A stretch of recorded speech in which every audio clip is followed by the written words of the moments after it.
Hello, beautiful people.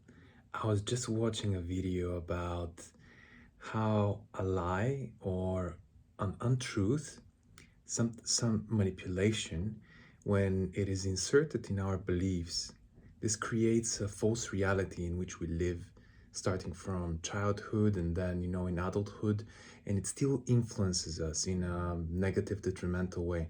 So I've been thinking actually about this topic in general for a few years now, and I've come myself to the conclusion that when there is a lie somewhere in our belief system, in the way that we think, let's say there is a thought which does not represent reality. So, for example, men are bad, or men are evil, or angry, or whatever.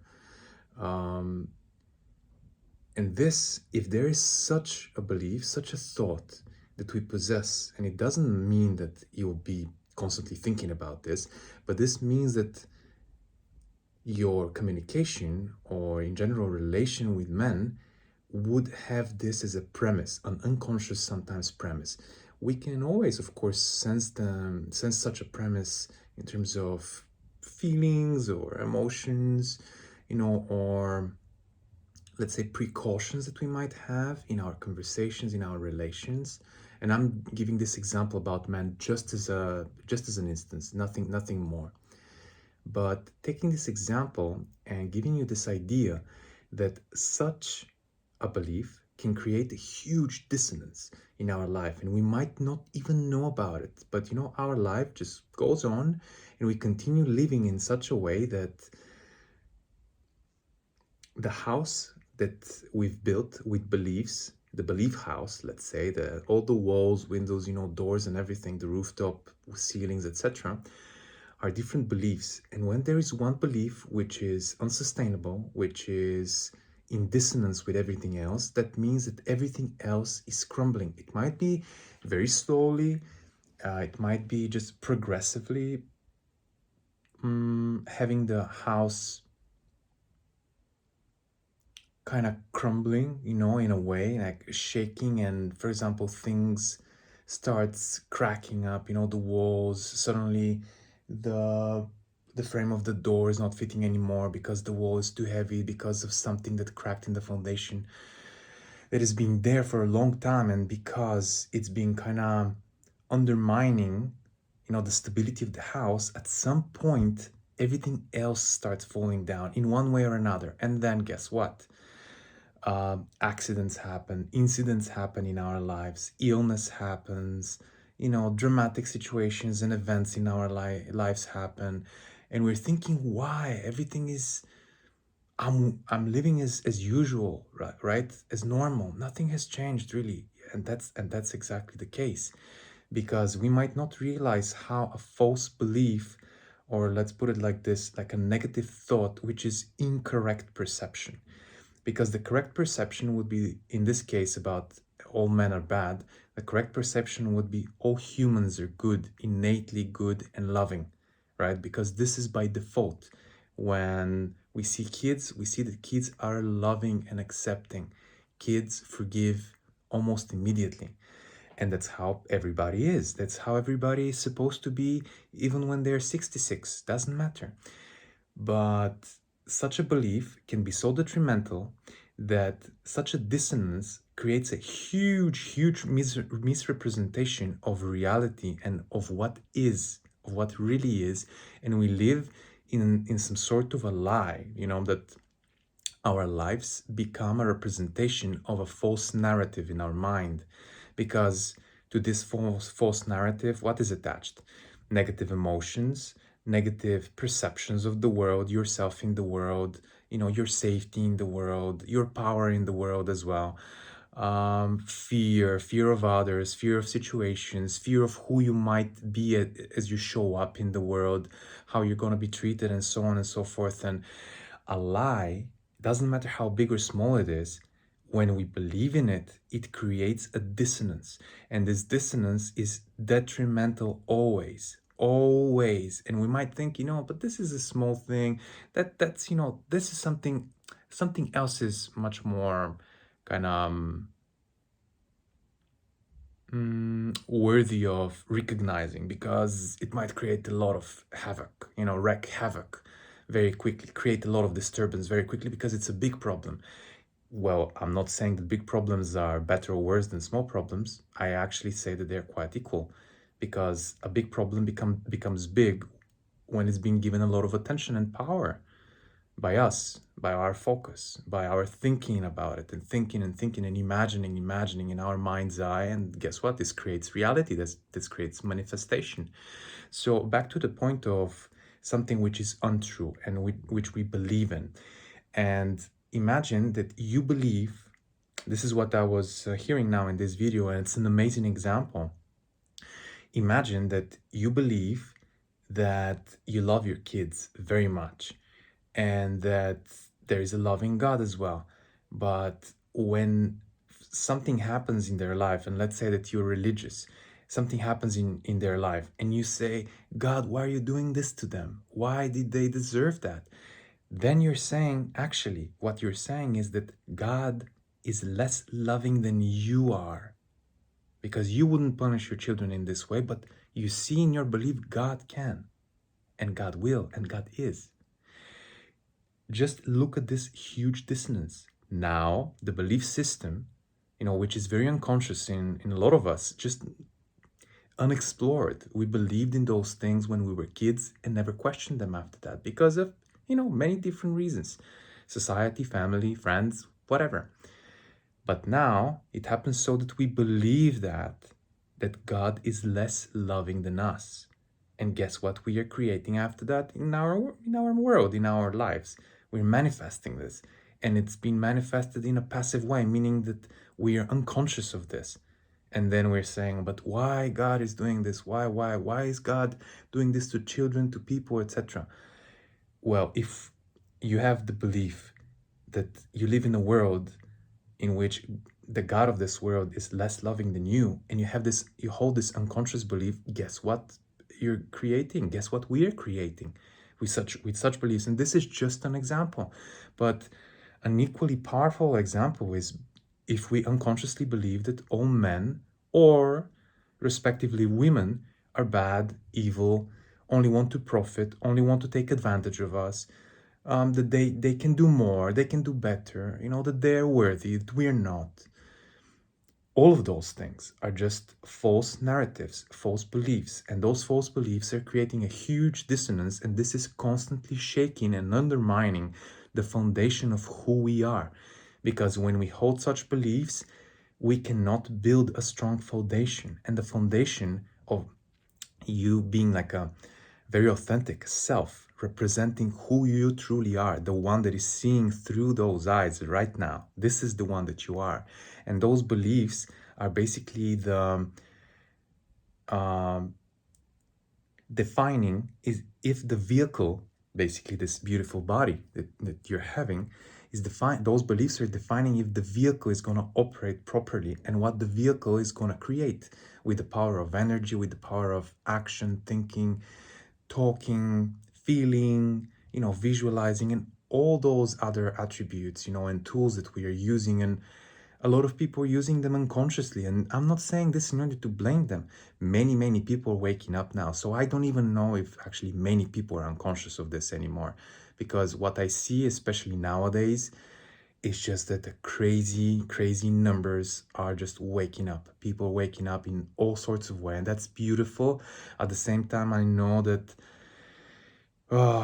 it can be hard for some. It can be hard because of the sudden awareness of their beliefs and the way that they've been living, thinking, feeling in their lives, right? How they've been acting and the things that they've been saying to themselves, right? But yeah, back to the main topic once again. I'm just giving you those different examples and just small bits and pieces of additional information just to create a more whole picture of how detrimental this really is.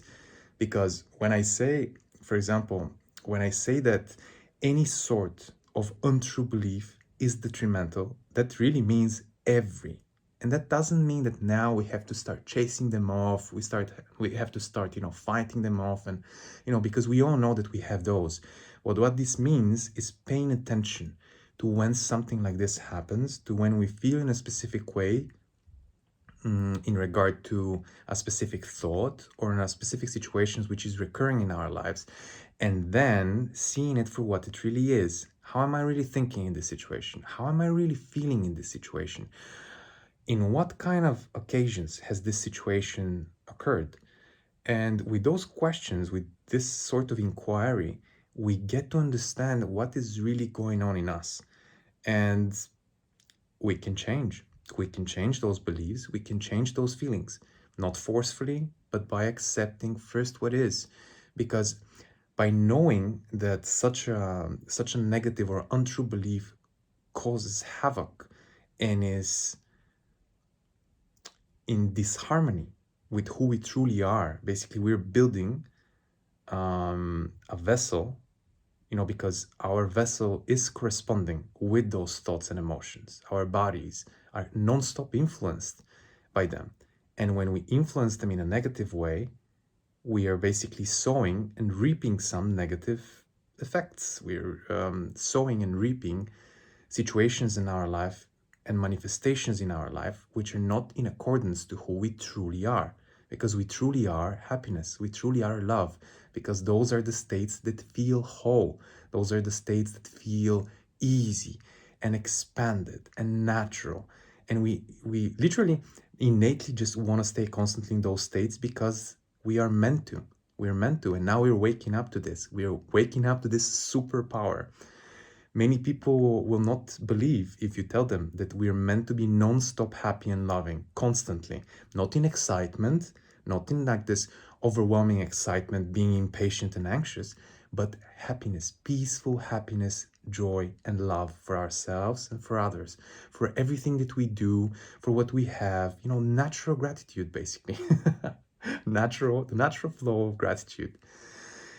Many people won't believe you, but that doesn't mean it's not true. Yes, we've bought a lot in those paradigms that are untrue, and we believe that those are reality because that's where we stand. We stand in the middle of a house full of beliefs that are not true, and they're creating this reality, and we say then, but the reality is like this or like that. Well, it is because we create this reality. We create it with our thoughts and emotions and visualizations, right? With the way that we act, feel, think, talk, all of that. And it's very interesting. It's very interesting because the more we realize this and the more aware we become of those aspects of us that create this in our world, because we have a lot of very beautiful aspects, we have a lot of super positive aspects, super happy aspects, inspired aspects, right? Joyful aspects, authentic aspects, just peace and flow.